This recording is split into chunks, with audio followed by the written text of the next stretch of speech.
wani yaro ya mun tambayoyi guda 4 da na yi musu bayani akan azabar kabari, cewa tunda sun kusa jarabawa, sai na ce musu to kun ga Allah ta'ala da yake shi jarabawa sa ba a repeating, sannan na biyu ba spill over ba carry over, falan ɗaya ce, sai ya ba mu amsar abin da zai tambaye mu don mu shirya. Za a tambaye kamar rabbuka wa man nabiyuka wa ma dinuka. Na ce kowa za a yi masa waɗannan tambayoyin guda 3 a cikin kabari. Man rabbuka rabbi Allah, wa man nabiyuka Muhammad, wa ma dinuka al-Islam. To sai wani yaro ya ce to yanzu irin wanda suke yin hatsari su ƙone, su ya za a yi musu tasa tambayar, tunda misali ba su ma shiga kabarin ba, sun ƙone sun babbake. Sai da ce wanda ya yi su kafin su ƙone su babbake shi zai dawo da su kuma ya musu tambaya. Sai na ba su kissar mutumin nan da ya ce idan Allah ya kama shi zai masa azaba wanda bai taɓa yi kowa irin ta ba. Da haka sai ya tara 'ya'yansa ya musu wasiya, in na mutu ku ƙone ni, ku je ku ɗebi tokata ku barbaza ku zuba akan ruwa. Kuma yara suka bi wasiyan babansu.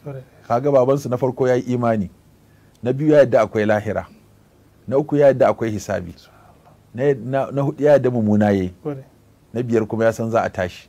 To a nan ne shubhar ta shigo masa cewa tunda za a tashi za a gamu da Allah kuma zai hisabi, kuma hisabin nan ba zai zo da kyau ba a zatansa.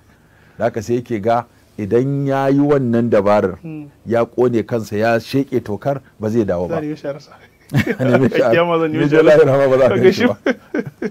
So da haka ‘ya'yansa suka bi wasiyar babansu, ya mutu mai a jana'iza a yi wanka a yi sallah a sali kafani a je abin ne, sai suka banka masa wuta ya kone kurmus, suka ɗebi toka suka barbada a kan ruwa.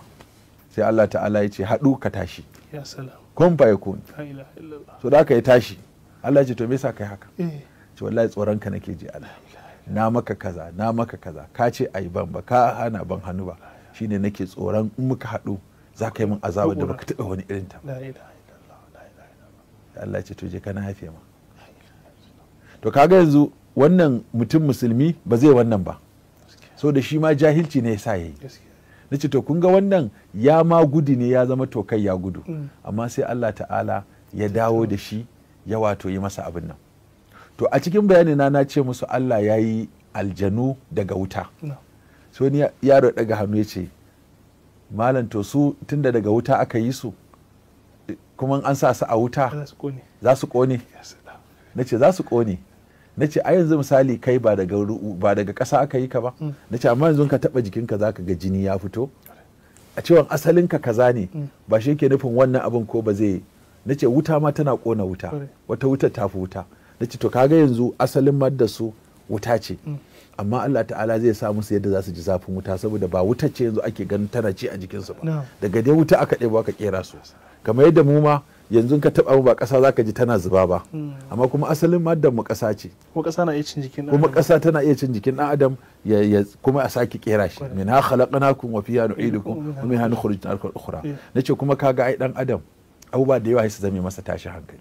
Nace yanzu in sanyi ya sanyi ai wahalar da mu yake, in zafi ya zafi ai wahalar da mu yake. Nace kuma mutum ana iya kashe shi da sanyi, ana iya kashe shi da zafi, ana iya kashe shi da rashin iska. Saboda haka kasancewarsa an yi shi daga ƙasa ba shi yake nufin dole kuma sai abin da ƙasa take ci. Nace yanzu ka ƙetta ashana ka jefa akan wuta ai ba za ta kama ba. Nace to amma kaga kuma dan jikin dan adam yana konewa. Nace saboda haka